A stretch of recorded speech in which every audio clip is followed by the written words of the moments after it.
الحمد للہ وکفی وسلام علی عبادہ الذین اصطفی اما بعد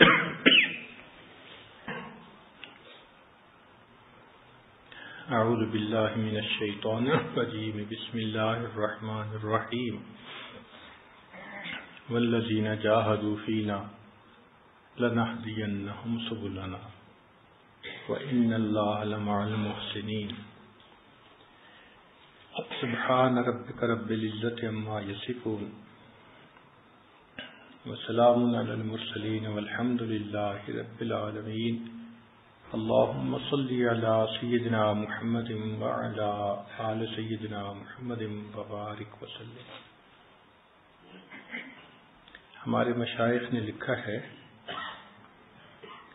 کہ سلوک کا راستہ 4 قدم ہے۔ سلوک کا راستہ 4 قدم ہے۔ بعض نے کہا کہ جنت تک کا راستہ 2 قدم ہے۔ جنت کا راستہ 2 قدم ہے۔ تو پوچھا کیسے؟ فرمایا کہ پہلا قدم اپنے نفس پہ رکھ لو، تمہارا دوسرا قدم جنت میں پہنچ جائے گا۔ اسی طرح مشائخ سلسلہ علی نقشبندیہ نے فرمایا کہ سلوک کا راستہ 4 قدم ہے۔ ان کو کہتے ہیں سیور اربع، 4 سیریں۔ جب تک سالک کو یہ 4 سیریں نصیب نہ ہوں اس کو اللہ کا وصل اور اس کی معرفت نصیب نہیں ہوتی۔ ہر بندے کو جو واصل بنا یہ سیریں نصیب ہوئیں، تو یہ سیور اربع 4 سیریں یہ مستقل ایک عنوان ہے، ان کو سمجھنا۔ بات چلتی ہے انسان کے قلب سے کہ جب انسان محنت کرتا ہے، ذکر کرتا ہے، تو جو قلب پتھر کی طرح ہوتا ہے وہ موم ہو جاتا ہے۔ ثم تلین جلودہم وقلوبہم الی ذکر اللہ۔ پہلے قدم پر تو انسان کو بیٹھنے کی عادت پڑتی ہے،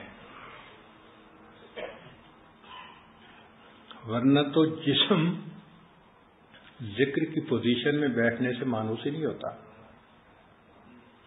بعض ہم نے دیکھا جو مغربی طرز کے لوگ ہوتے ہیں، زمین پہ بیٹھنا مشکل ان کے لیے، وہ کہتے ہیں جی کرسی ہوگی تو بیٹھیں گے، نیچے نہیں بیٹھ سکتے، اس لیے کہ ان کے جسم کے اعضاء بیٹھنے کے عادی ہی نہیں ہیں۔ اسی طرح جو عام مسلمان ہیں ان کے جسم کے اعضاء ذکر کی ہیئت میں بیٹھنے کے عادی نہیں ہوتے۔ وہ ویسے تو بیٹھ سکتے ہیں، کھانے کے لیے بیٹھ جاتے ہیں، تھوڑی دیر کے لیے بیٹھ جاتے ہیں، مگر ذکر کی ہیئت میں بیٹھنا، اتحیات میں بیٹھنا یا چوپڑی مار کے بیٹھنا، اس کے لیے مجاہدہ کرنا پڑتا ہے۔ شروع میں جو بندہ بھی بیٹھتا ہے 5 منٹ کے بعد یوں لگتا ہے کہ بس میری ٹانگ ٹوٹ جائے گی، کوئی رگ پھٹ جائے گی، اتنی شدید درد ہوتی ہے، مگر پھٹی تو آج تک کسی کی بھی نہیں، نہ ٹانگ ٹوٹی کسی کی بیٹھنے سے۔ یہ تاثرات ہوتے ہیں۔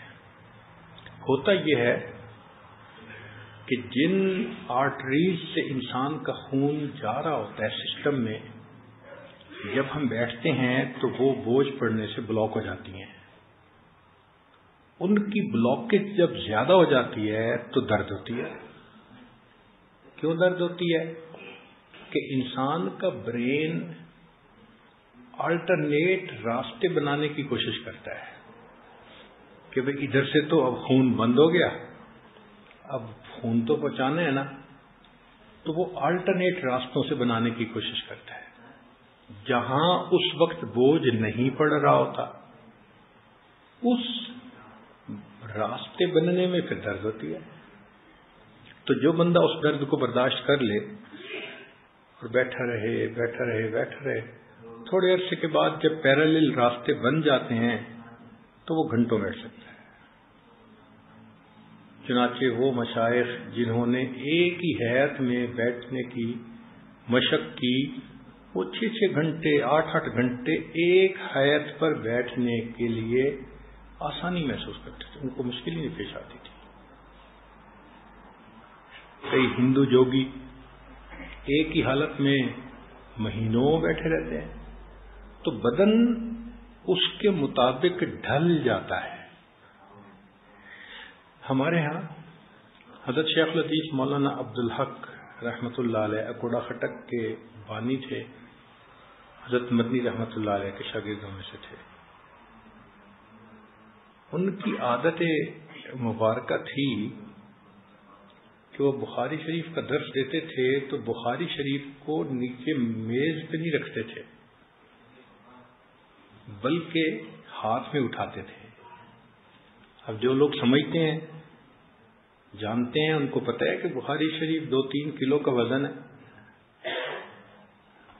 ایسے کتاب معمولی تو نہیں ہے, بھاری کتاب ہے, بڑی کتاب. تو اس کو ہاتھ میں لے کے بیٹھنا مشکل کام ہے, مگر وہ ہاتھ میں لے کے بیٹھتے تھے, پہلی بات. اور دوسری بات کہ جب بخاری شریف کو پکڑتے تھے تو بازو کو جسم پر نہیں رکھتے تھے, یوں ہاتھ کرتے تھے, جیسے دعا مانگنے والا ہوتا ہے نا, ایسے بخاری شریف کو ایسے رکھتے تھے. اب اتحیات میں 3 گھنٹے 4 گھنٹے بخاری شریف ہاتھ میں ان کا درس چل رہا ہوتا تھا اور وہ ہلے جلے بغیر اسی کیفیت میں بیٹھے ہوتے تھے. طلباء کبھی دائیں ہو رہے ہیں, کبھی بائیں ہو رہے ہیں, بیٹھا نہیں جا رہا, 3 گھنٹے ہو گئے, 4. حضرت ایک ہی کنڈیشن میں. کیوں؟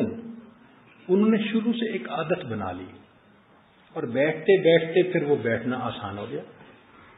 تو یہ انسان کے بدن کی ایک ترتیب ہے کہ جس کنڈیشن میں انسان بیٹھنے کی کوشش کرے گا مشکل تو ہوگی, لیکن پھر بدن اس کے لیے تیار ہو جاتا ہے. اس کو کہتے ہیں ثم تلین جلودہم, کہ ان کی جلدیں, ان کے بدن پھر پہلے نرم ہوتے ہیں ذکر کے لیے.